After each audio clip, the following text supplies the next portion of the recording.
할렐루야, 우리 하나님을 찬송합니다.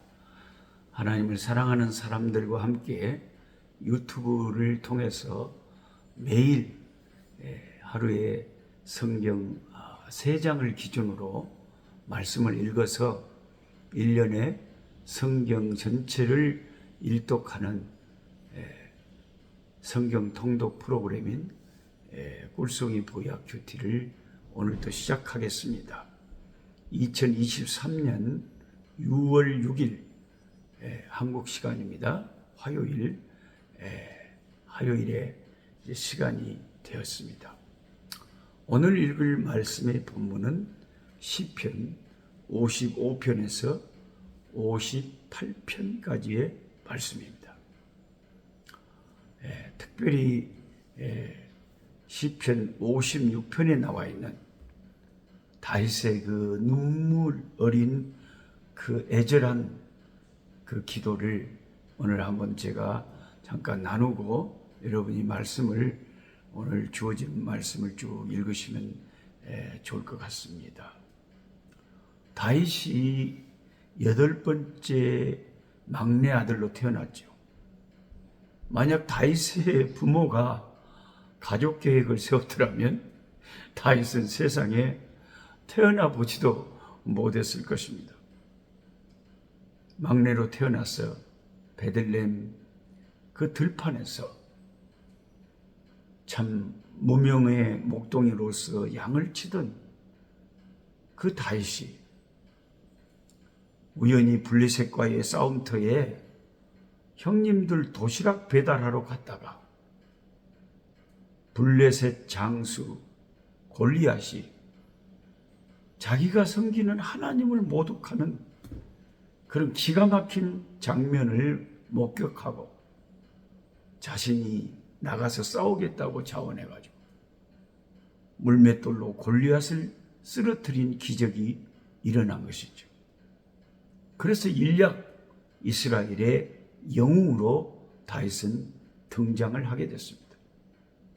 참 하나님의 역사는 어제나 오늘이라 영원토록 동일하신 그 하나님의 역사는 그 구약의 시대에 그 다윗의 시대에도 그 어린 소년 다윗을 통해서 우리가 상식적으로는 인간적으로는 도저히 싸움이 안 되죠. 3m 가까이 되는 엄청난 거인과 다윗이 정면으로 맞붙어 싸우는데 어떻게 다윗이 승산이 있겠습니까? 여기는 하나님의 능력과 권능과 기적이 역사했기 때문에 그 다윗의 그 물맷돌이 골리앗의 이마에 정통으로 맞아서 골리앗이 쓰러진 것이죠.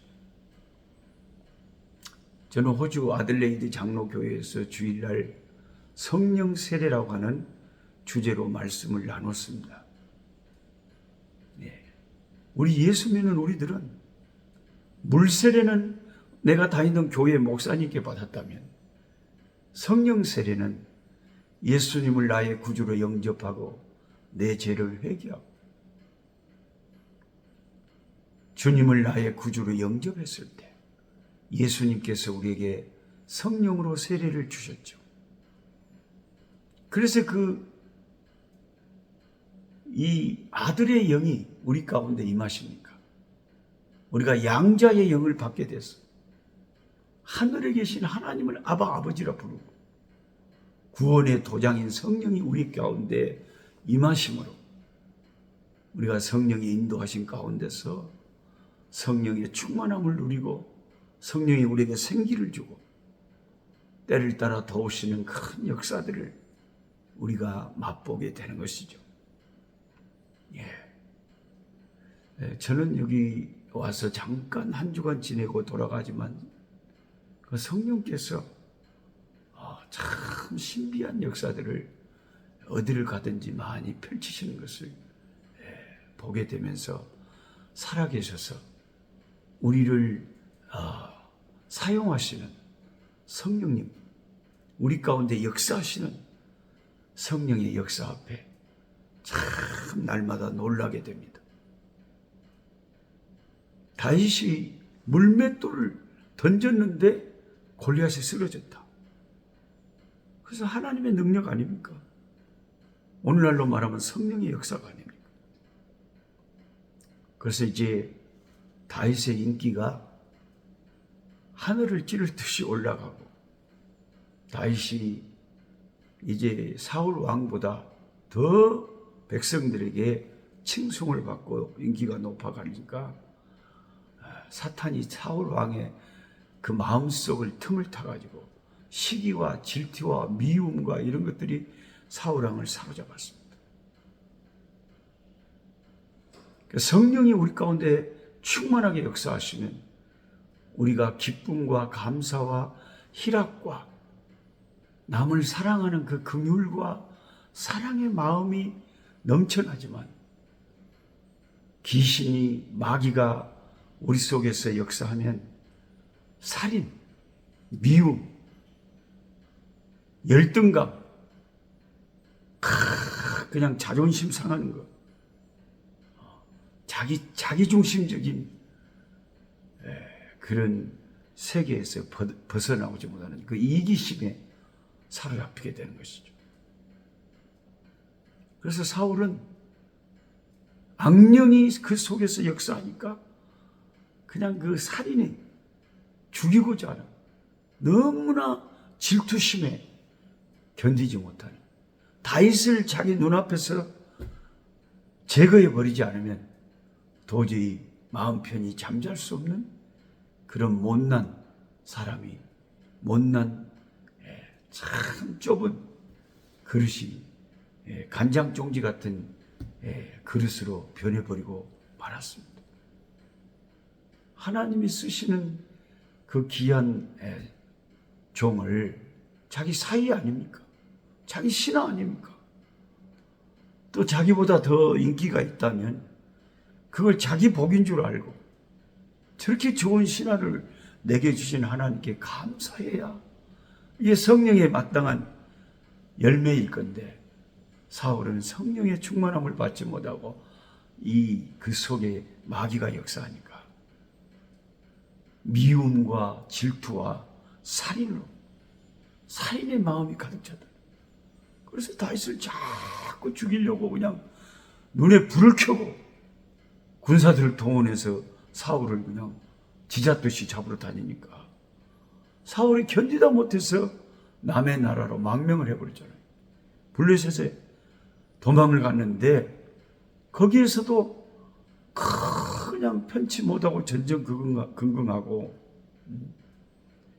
오죽했으면 제정신이 아닌 미친 사람 흉내를 내면서 생명을 연장하고 구걸하고 그런 오갈 데 없는 비참하고 급박한 상황에 있었다는 것입니다. 이러한 다윗의 심정을 가장 잘 표현한 구절이 오늘 시편 56편의 8절의 말씀인 것 같아요. 시편 56편 8절, 나의 유리함을 주께서 계수하셨으니 나의 눈물을 주의 병에 담으소서. 이것이 주의 책에 기록되지 아니하였나이까. 참 눈물이 펑펑펑 그냥 볼을 타고 흐르는데 다윗이 하나님 앞에 그 눈물을 흘린 가운데 하나님 앞에 호소하는 거죠. 하나님, 저의 이 눈물을 주님의 병에 담아주십시오. 이 시편 56편 8절을 표준 새 번역은 다음과 같이 표현하고 있습니다. 나의 방황을, 나의 이 정착하지 못하고 이렇게 표류하는 나의 방황을 주님 헤아려 주시고 내가 흘린 눈물을 주님의 가죽 부대에 담아 주십시오. 내 사적이 주님의 책에 기록되지 않았습니까? 내 사정을 참 하나님 헤아려 주시고 나의 이 아픔의 눈물을 주님의 가죽 부대에, 주님의 병에 담아 달라고 참 처절하게, 처연하게 기도하고 있습니다. 이 집에 제가 머물고 있는 호주 애들라이드 이 집의 벽시계가 밤 10시가 넘었다고 땡땡땡 총을 치네요. 시인이 처한 그 어두운 밤의 고난의 상황은 어느 정도였을까요? 시인을 괴롭히는 원수들은 이 시인의 표현에 의하면 참 부지런하다. 우리가 남을 괴롭히는데도 그렇게 부지런해요. 이게 참 이상한 게, 그 벼농사 같은 것도 그 시골에서 보면 진짜 벼는 가짜 그 뽑아내버려야 되는 쓸데없는 그 위드, 그 잡풀, 그것들은 훨씬 더 진짜 벼보다 강합니다. 그게 이상한 거예요. 이 선교 현장에서요, 이단들도 마찬가지잖아요. 교회는 늘 그냥 다양한 시험에 노출되고 안 좋은 소문도 막 일어나고 힘들고 어려움이 많은데, 이단들은 뭔 돈이 그렇게 많은지 아프리카까지 이단들이 막 번져가지고요, 기쁜 소식 선교의 박옥수, 돈이 얼마나 많은지 막 기독교 방송, 거기 막 영어로 막 자막이 막 번역이 돼가지고 막 설교가 계속 나오고요. 아니, 레소토 왕국에 우리 카프카 함께 사역하는 동역자 목사님이 저한테 연락이 왔어요. 노 목사님, 우리 동네에 한국인이 있는데 하나님을 열심히 믿는 것 같는데 무슨 이 사람들이 하는 말이 자기들의 그 교주인 이만희가 요한계시록의 실상이다 그럽니다. 이 사람들 어떤 사람들입니까? 한국 사람들 다 똑같은 사람들 아닙니까? 아이고야. 내가 그냥 기겁을 하고, 아유 세상에, 어떻게 신천지가 레소토 왕국까지 왔어. 무슨 구원파가 아프리카 곳곳까지 파고들었어. 뭐 여호와의 증인은 말할 것도 없이 날마다 둘이 십자가를 져가지고, 그냥 여러분 잠비아 같은 데 한번 가보세요. 거의 막 200m, 300m 간격으로 왕국 회관이 길가에 막 있어요. 그 제가 너무 가슴이 아픈 거예요. 이 아프리카의 흑인들은 뭣도 모르고 막 이단해. 그게 진리인 줄 알고, 뭣도 모르고 그게 참 기독교인 줄 알고, 그 이단의 사슬에 빠져가는 거예요. 여러분, 선교 현장에서도 정말 가슴 아픈 게, 참 복음을 가지고 있는 우리들은 늘 힘들고 끙끙거리고 어려울 때도 많은데, 뭔 이단들은 그렇게 건강하고 부지런하고 그냥 눈에 불을 켜고 종일 돌아다니면서 사람들의 영혼을 미혹하는지 정말 괴로워요. 정말 안타까워요. 물론 저희들도 한다고 하지만 이단들이 훨씬 더 왕성하니까 얼마나 이게 안타까운지 모르겠어요, 여러분. 선교지를 위해서 계속해서 기도해 주시기 바랍니다. 이단들의 문제가 심각해요. 한국 교회만 그런 게 아니다 이거예요. 선교 현장이 그래요. 이 시인을 괴롭히는 것은 종일토록 그 2절에 종일이라는 단어가, 그야말로 1절, 2절에 종일이라는 단어가 나오는데, 이 다윗을 괴롭히는 원수들은 하루 종일 시인을 괴롭히는 거예요. 역사적으로 다윗을 힘들게 한 사람들, 다윗을 괴롭게 한 사람들은 내외적으로 많았죠. 블레셋 사람들보다는 사실은 자기 동족인 사울 왕과 그 군사들이 다윗을 그냥 잡아 죽이려고 다 호시탐탐 쫓아다녔으니까 그게 더 힘들었겠죠. 예. 그런데 이러한 자기를 죽이려고 하는 부지런히 쫓아다니는 원수들의 핍박 속에서 자기가 두려움에 사로잡히는 순간이 오더라도 자기는 하나님을 의지하겠다고 3절에 이야기합니다. 예. 나는 하나님을 의지하리라. 하나님을 의지하는 사람, 어떠한 위기의 순간이 오더라도 주를 믿는 백성으로서 자기는 두려워 않을 것이라고 다짐을 합니다. 하나님께서 자기 인생의 생사화복을 주장하신다고 하는 절대 주권을 믿기 때문이죠. 그러나 그도 인간인지라 절대로 두려워하지 않겠다고 선언하지만 자기 눈에 흐르는 서러움의 눈물, 자기도 모르게 흐르는 고통의 눈물은 어쩔 수가 없었습니다. 그는 흐르는 눈물을 부끄러워하지 않았습니다. 오히려 그 눈물을 하나님의 병에 담아달라고 기도합니다. 나의 이 눈물 때문에 하나님이 나를 불쌍하게 여기시고 이 눈물을 통해서 나를 하나님이 보살펴 주시고 이 눈물 때문에 하나님이 나를 구출해 주시기를 바랬습니다. 오늘 함께 지금 성경 공부하시는 여러분 가운데 이 다윗의 참 처연한 외침처럼 하나님, 내 눈물, 내 이 한숨, 나의 이 고통의 날들 주님의 책에 다 적어주시고 내 사정을 헤아려 주시고 나의 눈물을 기억해 주십시오. 그런 분들이 계실 거예요. 그런 분들이 계실 거예요. 눈물 어린 빵을 먹어보지 않은 사람하고는 인생을 말하지 말라는 말이 있습니다. 다윗은 자신의 눈물을 주님의 병에 담아달라고 애원하면서 하나님의 동정심을 자극하는 기도를 합니다. 이게 다윗의 뛰어난 점이에요, 여러분.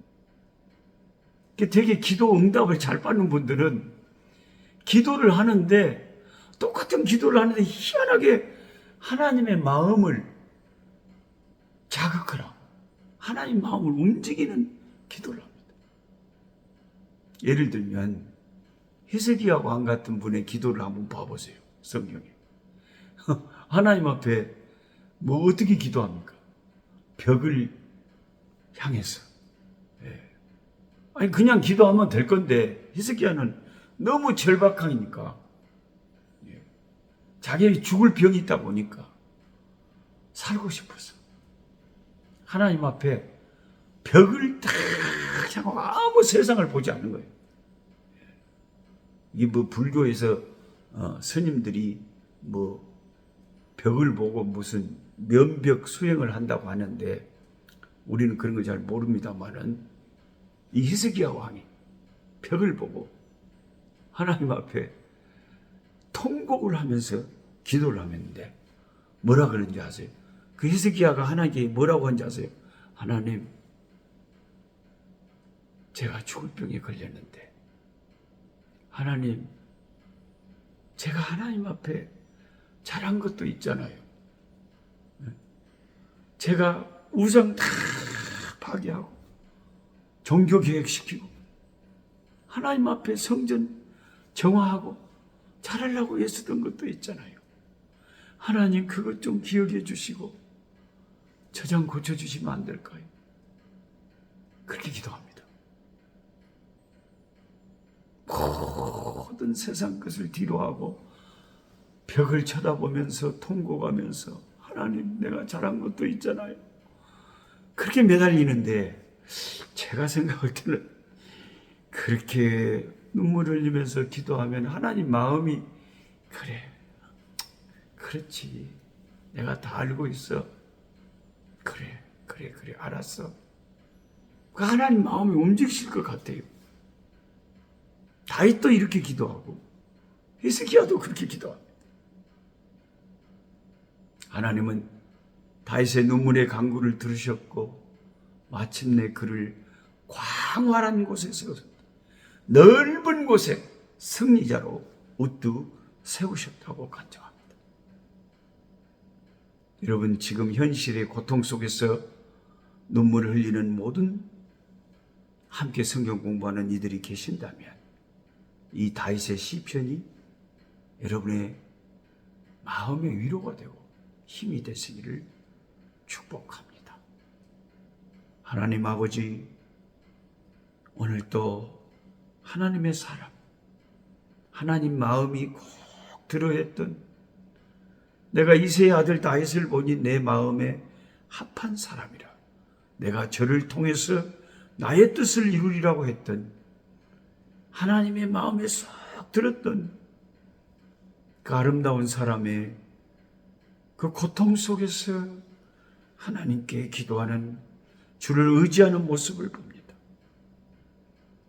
흐르는 눈물을 주체할 수 없었고 하나님, 내 눈물을 주의 병에 담으시고 나의 아픔을 헤아려 달라고 다윗은 하나님께 기도했습니다. 하나님, 우리의 고통들, 우리의 상황들 하감하시고 돌아보시고 하나님, 우리를 구출해 주시고 우리의 병든 몸들 강건하게 하시고 아버지, 우리의 기도 제목들을 응답해 주시고 우리를 광활한 곳에 우뚝 세워 주시옵소서.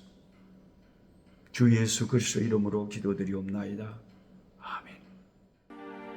약한 자 힘주시고 강한 자 바르게 주 혼자 정케함이 주님의 뜻이라. 해 아래 압박 있는 곳 주 거기 계셔서 그 팔로 막아 주시오.